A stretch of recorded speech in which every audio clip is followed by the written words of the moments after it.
Ce programme est financé par les amis et partenaires du ministère de Joyce Meyer. Le chemin sans douleur n'est pas le meilleur chemin à rechercher.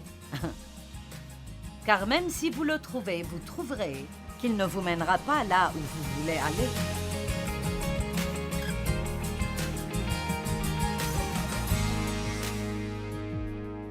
Nous parlons de la guérison de l'âme. Vous êtes un esprit, vous avez une âme, vous vivez dans un corps.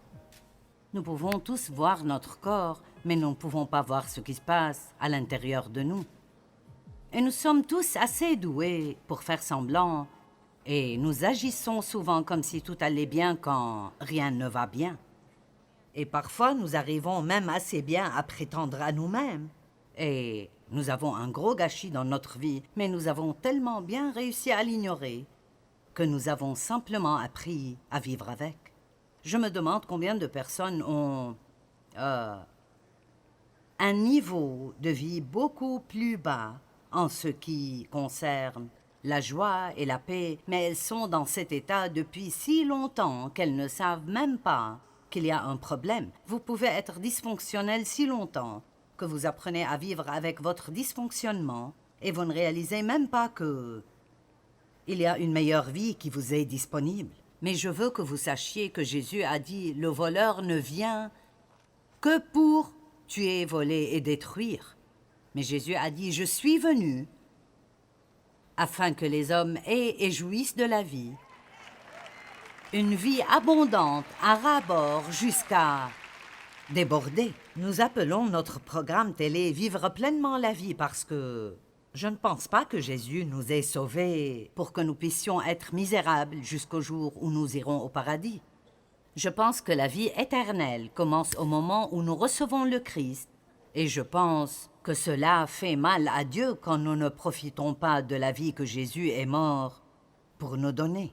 Et nous sommes tellement orientés vers l'accomplissement du travail dans notre société occidentale que je pense que nous oublions parfois qu'après que Dieu ait travaillé pendant 6 jours créant tout, il s'est reposé et la première journée complète d'Adam sur la terre a été un jour de repos. Et nous comprenons cela à l'envers. Nous glorifions le travail avant tout. Et bien sûr, nous devrions travailler et ne pas être paresseux, mais Dieu veut que vous jouissiez de votre vie. Il veut que vous jouissiez de votre famille et ne vous contentez pas d'élever vos enfants, jouissez d'eux. Ne vous contentez pas d'être marié à quelqu'un, jouissez d'eux. La Bible dit qu'une femme devrait jouir de son mari. Amen? Amen? Eh bien, vous étiez trop silencieux à ce sujet. Peut-être que je devrais essayer à nouveau. La Bible dit qu'une femme devrait jouir de son mari. Merci. Et vous devez jouir de la vie. Vous avez une maison, appréciez-la. Ne vous plaignez pas parce que vous devez la nettoyer tout le temps. Jouissez-en. Si vous détestez votre travail, cherchez-en un que vous aimez. Ne passez pas votre vie à faire des choses que vous détestez. Vous n'avez qu'une vie. Pourquoi ne pas décider de la vivre bien? Qui a besoin de profiter de sa vie plus qu'il ne le fait? D'accord.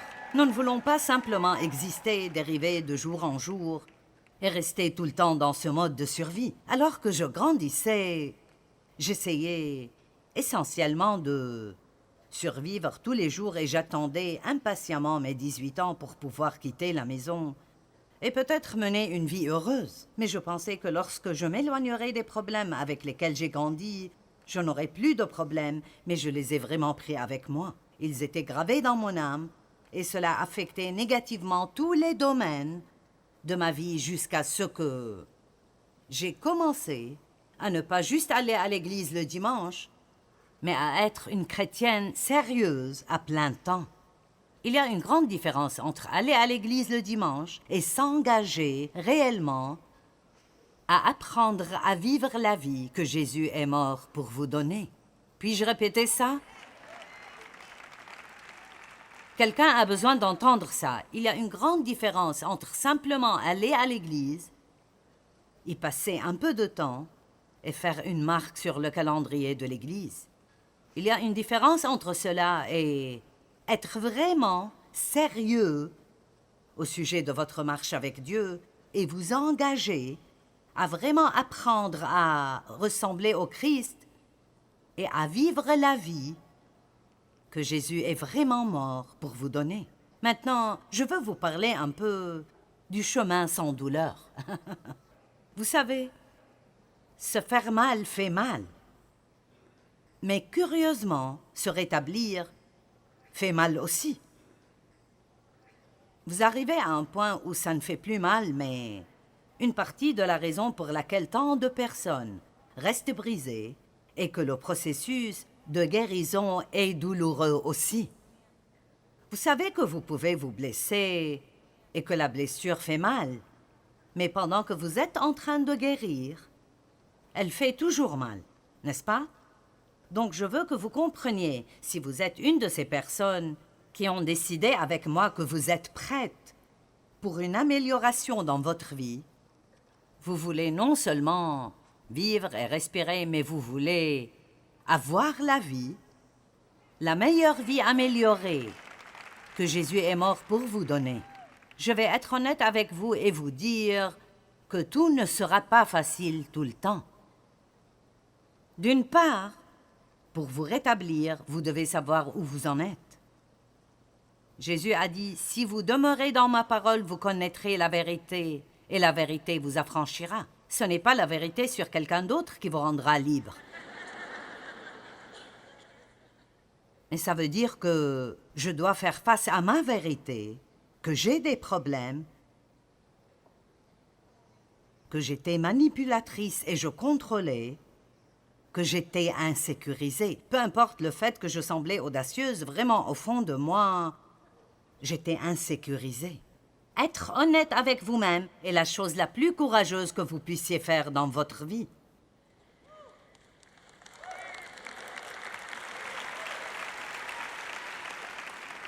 Vous voyez, Dieu vous connaît et il vous aime quand même. Et vous devez apprendre à vous connaître et à vous aimer quand même. Je n'aime pas tout ce que je fais, mais je m'aime bien. En fait, je pense que nous insultons Dieu si nous nous détestons et refusons d'entretenir de bonnes relations avec nous-mêmes, car nous ne sommes pas aussi parfaits que nous pensons devoir être. Jésus n'est pas mort pour des gens parfaits. Il est mort pour des personnes imparfaites qui continueront à avoir quelques imperfections jusqu'à ce qu'il revienne nous chercher. La Bible dit qu'il n'est pas venu pour ceux qui vont bien, mais pour ceux qui sont malades. Amen. Et donc, je suis qualifiée pour recevoir l'aide de Dieu, et vous aussi. Mais dans le naturel, c'est comme ça que nous sommes. Notre chair va toujours chercher un chemin sans douleur. C'est pourquoi je tiens à vous préciser que si vous voulez vraiment vous rétablir, vous aurez des défis à relever. Et ça ne va pas arriver super vite. Ça arrivera petit à petit. Dieu vous changera de gloire en gloire. Mais si vous êtes en chemin vers le rétablissement complet, au moins vous êtes en chemin. Vous m'entendez? Et c'est mieux que de rester coincé quelque part. Nous pouvons parler de deux types de douleurs aujourd'hui. La douleur du changement ou la douleur de ne jamais changer. Et vous savez quoi? La pensée de rester la même me fait vraiment peur. Je veux dire, ça me fait frissonner de penser que je pourrais toujours être comme je l'étais il y a 42 ans. Il y a eu beaucoup de douleurs en chemin d'ici jusque-là. Oh, mais il y a eu plus de joie que de douleur. Et je suis heureuse que Dieu m'ait donné la grâce de ne pas abandonner. Et vous devez garder à l'esprit que chaque petit progrès que vous faites peut ensuite être partagé avec quelqu'un d'autre. Les gens ont besoin de voir les gens vaincre. Ils ont besoin de courage pour réaliser, si tu peux le faire, alors je peux le faire. Et ainsi, voici une citation d'un auteur inconnu. « Ce qui est facile ne durera pas, et ce qui dure ne sera pas facile. » Amen. Il y a un dicton que mon mari dit toujours. Rapide et fragile, lent et solide. Ce qui arrive rapidement peut aussi être détruit rapidement, mais ce qui est construit lentement peut devenir solide. Je ne sais pas si vous avez remarqué que Dieu n'est pas pressé. Est-ce que quelqu'un a remarqué que Dieu n'est pas pressé? Vous savez pourquoi? Parce qu'il s'intéresse plus à la qualité qu'à la quantité. Amen. Ne restez pas coincé dans le piège d'essayer de voir combien de votre Bible vous pouvez lire tous les jours pour pouvoir être fier de vous. Dieu préférerait que vous regardiez 2 versets pendant 1 heure et compreniez quelque chose plutôt que de lire 7 chapitres sans savoir ce que vous lisiez à la fin. La première personne que nous devons cesser d'essayer d'impressionner, c'est Dieu. M'avez-vous entendu? Parce qu'il nous connaît. Donc, la qualité avant la quantité. Ne soyez pas si pressés. Nous devons être plus sages et juste cesser de rechercher que tout soit facile. Nous devons nous renforcer un peu et être prêts à passer à travers toutes les étapes nécessaires pour obtenir ce que nous disons que nous voulons avoir. Vous savez, beaucoup de gens sont jaloux des personnes qui ont du succès ou sont jaloux des gens qui, je ne sais pas, restent en forme ou ont toujours fière allure dans la quarantaine ou la cinquantaine, ou vous êtes jaloux de la maison de quelqu'un ou jaloux du travail de quelqu'un ou peut-être êtes-vous assez vieux pour prendre votre retraite, vous n'avez presque rien et vous êtes jaloux de ceux qui ont beaucoup d'argent maintenant à la retraite. Nous devons cesser d'être jaloux des personnes qui sont bénies si nous ne voulons pas faire ce qu'elles ont fait pour obtenir ce qu'elles ont. Allez, moment de vérité. Je veux que vous compreniez bien ceci parce que je ne veux pas vous dire des choses qui ne sont pas vraies. Si votre âme a été gravement endommagée par des abus, le rejet, la perte, l'abandon, une maladie de longue durée, le retour à l'intégralité ne sera pas facile. Ce ne sera pas « Ah, je suis allé à cette conférence et j'ai écouté 2 sessions sur la guérison de l'âme et je suis rétabli et tout va bien. » Non, c'est facile pour vous de vous asseoir là et d'applaudir et d'acclamer tout ce que je dis. Et vous pouvez applaudir à chaque fois que je vous parle de chaque victoire que j'ai obtenue. Mais ma victoire ne vous donnera pas la victoire. Vous devez toujours passer par les mêmes choses. Tout ce qu'on peut faire, c'est éclairer le chemin, mais il vous faut quand même faire votre cheminement. La Bible dit dans Éphésiens 2:10, Dieu a dit « J'ai tracé un bon chemin devant vous afin que vous puissiez le suivre. » Jésus a payé le prix pour que nous ayons une bonne vie, mais nous allons quand même devoir nous lever et faire ce qu'il nous dit de faire, et tout ne sera pas facile. Mais écoutez-moi bien, ça en vaudra la peine. Être misérable tout le temps n'est pas facile non plus. Amen?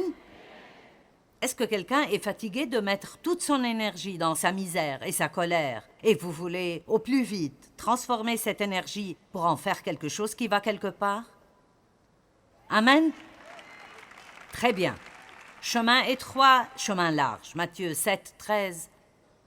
Entrez par la porte étroite, car large est la porte, spacieux et facile est le chemin. Vous voyez, spacieux et facile. Et le chemin qui mène à la destruction et la perdition éternelle. C'est vraiment bon. Le chemin spacieux, il est facile à suivre, mais il mène à la destruction et à la perte. Et il y a beaucoup de gens qui prennent ce chemin. Si vous allez sur le chemin spacieux, vous ne serez jamais seul. Il y aura toujours beaucoup de monde sur ce chemin. Mais étroite est la porte, resserrée et difficile le chemin qui mène à la vie éternelle, et il y en a peu qui les trouvent. Écoutez, la douleur est presque toujours synonyme de progrès, surtout si c'est le genre de douleur dont nous parlons aujourd'hui, la douleur de faire les bons choix. Laissez Laissez-moi vous dire que c'est difficile d'être gentil avec quelqu'un qui n'est pas gentil avec vous. Allez, est-ce que je dois répéter ça?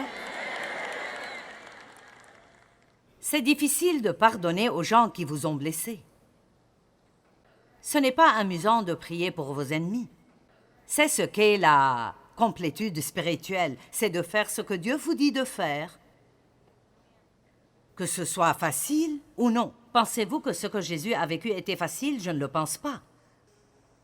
Dans le jardin de Gethsémane, il était soumis à une telle pression qu'il transpirait du sang, afin que nous ayons la possibilité aujourd'hui d'entendre ce que nous entendons. Et donc, peu importe ce qui vous est arrivé, il y a de l'espoir pour votre avenir. Il n'y a pas beaucoup de bonnes nouvelles dans le monde, mais il y a de bonnes nouvelles ici aujourd'hui. Aujourd'hui, j'ai de bonnes nouvelles. Vos péchés ont déjà été payés. En titre de fête, voici la chose amusante. Dieu a déjà fait à travers Jésus tout ce qu'il a besoin de faire pour nous. Ça a déjà été fait. Nous n'attendons pas qu'il le fasse. Ça a déjà été fait et le Seigneur attend que nous le croyions. Il n'y a rien qui peut vous empêcher d'avoir une belle vie si vous êtes déterminé à prendre le chemin étroit et à faire ce que vous devez faire pour l'avoir. Mais tout ne sera pas facile. Je ne pense pas que Dieu nous a oints pour ce qui est facile. Je pense que nous avons dans notre vie l'onction et le pouvoir du Saint-Esprit pour des choses difficiles. Quelqu'un sans Dieu ne peut pas avoir des tribulations et rester heureux, mais nous le pouvons. Allez, j'ai dit que nous le pouvions parce que nous avons quelqu'un de notre côté. Galates 6, verset 9 dit « Faisons le bien sans nous laisser gagner par le découragement. Continuez à faire ce qui est juste. Vous devrez peut-être traiter quelqu'un comme il faut pendant longtemps avant qu'il vous traite comme il faut. Laissez-moi le répéter. Vous devrez peut-être traiter quelqu'un comme il faut longtemps avant qu'il ne vous traite comme il faut. Mais voici un secret. Arrêtons de faire ce que nous faisons pour obtenir un bon résultat de Dieu. Faisons ce qui est juste parce que c'est juste et faisons ce qui est bon pour Dieu. Par conséquent, nous pouvons nous engager à faire ce qui est bien tant que nous sommes là et laisser les résultats entre les mains de Dieu. Et j'espère que je recevrai beaucoup de récompenses ici, mais si je n'obtiens pas toute ma récompense ici, je sais que j'en ai la garantie dès que j'aurai fini ici. Avez-vous remarqué récemment que l'éternité est une longue période? L'éternité est un temps vraiment très long et nous devons passer la majeure partie de notre temps maintenant à nous préparer. Et j'espère que tout changera dans mon temps présent et j'aimerais pouvoir me sentir très bien chaque jour et que personne ne me cause jamais d'ennui et que tout le monde m'aime et que personne ne me rejette jamais. Et ce serait bien, mais vous savez quoi? Ça n'arrivera pas. Mais par la grâce de Dieu, j'espère que je pourrai continuer à répondre à chacune de ces situations comme le ferait Jésus, car je sais que même si je ne reçois pas toute ma récompense ici, quand je partirai, elle m'attendra. Combien d'entre vous croient vraiment que vous allez vivre pour toujours? D'accord. Romains 14 dit que le moment viendra où chaque homme se présentera devant Dieu et rendra compte pour sa vie. On ne me demandera pas de répondre pour quelqu'un d'autre, alors je ne m'en inquiète pas. J'ai besoin de m'occuper de moi. Allez maintenant, si vous faites ce qui est juste, nous nous inquiétons trop de ce que font les autres. Tu devrais faire ceci et faire cela, tu devrais faire ceci et ne pas faire cela. Eh bien, occupons-nous de nous-mêmes. Je veux m'assurer que je fais ce qui est juste. Ne vous fatiguez pas de faire le bien. Ne soyez pas fatigués de faire ce qui est juste, car quand le temps viendra, peu importe c'est quand, Nous sommes encouragés par ça, mais nous ne savons pas c'est quand. Au moment opportun. Qu'est-ce que cela signifie? Je veux dire, quand j'attendais que Dieu fasse beaucoup de choses que je croyais pour le ministère. C'était à l'époque où il y avait une assez grande effusion de l'Esprit Saint et beaucoup de gens sont venus dans notre église et ils ont prophétisé à différentes personnes. Et je ne sais plus combien de fois quelqu'un m'a pointé dans le public et m'a dit « Le Seigneur te dit, ne te fatigue pas de faire le bien, car tu récolteras si tu n'abandonnes pas. » Au début, cela m'a enthousiasmé, puis j'en ai eu marre de l'entendre. Parce que je me suis rendu compte que je ne savais toujours pas plus que ce que je savais auparavant. Mais une chose dont vous pouvez être assuré, quand Dieu sait que vous êtes prêt, quelle que soit la raison pour laquelle il vous prépare, allez, j'ai dit quelle que soit la raison pour laquelle Dieu vous prépare, quand Dieu sait que vous êtes prêt, aucun diable ne peut vous empêcher de l'obtenir.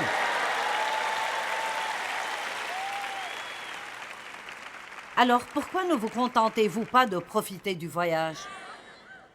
Parce qu'il n'y a rien que quiconque d'entre nous peut faire qui fera que Dieu se dépêche.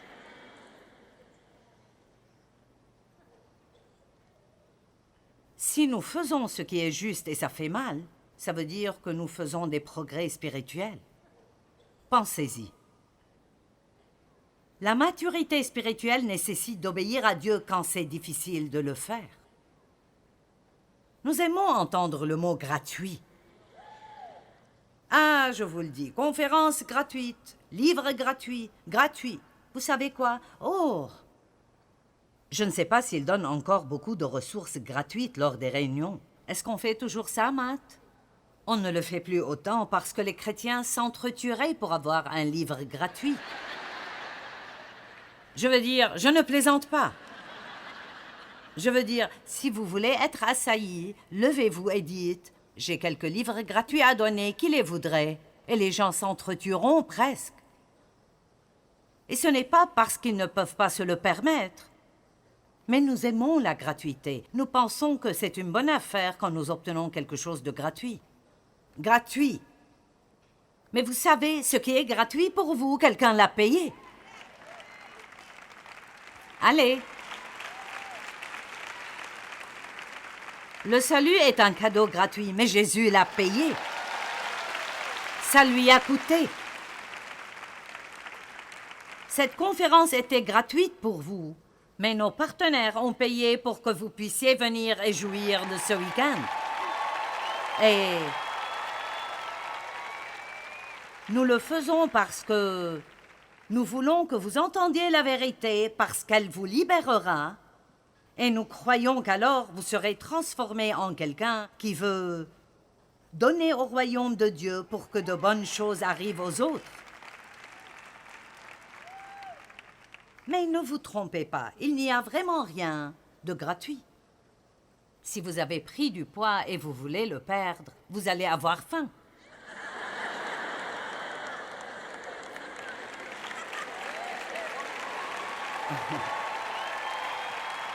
Allez! Et ne gaspillez pas votre argent en achetant la pilule qui fait fondre la graisse. Parce que si vous ne faites rien du tout, vous n'aurez pas de bons résultats. Allez, ça ne marchera pas. Si vous êtes très endetté, vous devez maintenant peut-être trouver un travail supplémentaire et vous priver de certaines choses. Ne pensez pas que vous pouvez simplement demander à quelqu'un de prier pour vous et toutes vos dettes disparaîtront. Agissons comme si nous avions un peu de cervelle de toute façon. Le chemin sans douleur n'est pas le meilleur chemin à rechercher. Car même si vous le trouvez, vous trouverez qu'il ne vous mènera pas là où vous voulez aller. Ne soyez pas quelqu'un qui s'arrête juste au point de leur peine et y reste le reste de sa vie. Continuez à avancer à travers tout ce que vous traversez jusqu'à ce que vous atteigniez la liberté que Dieu a voulu pour votre vie. Recevez une guérison émotionnelle et permettez à Dieu d'utiliser votre expérience pour aider quelqu'un d'autre.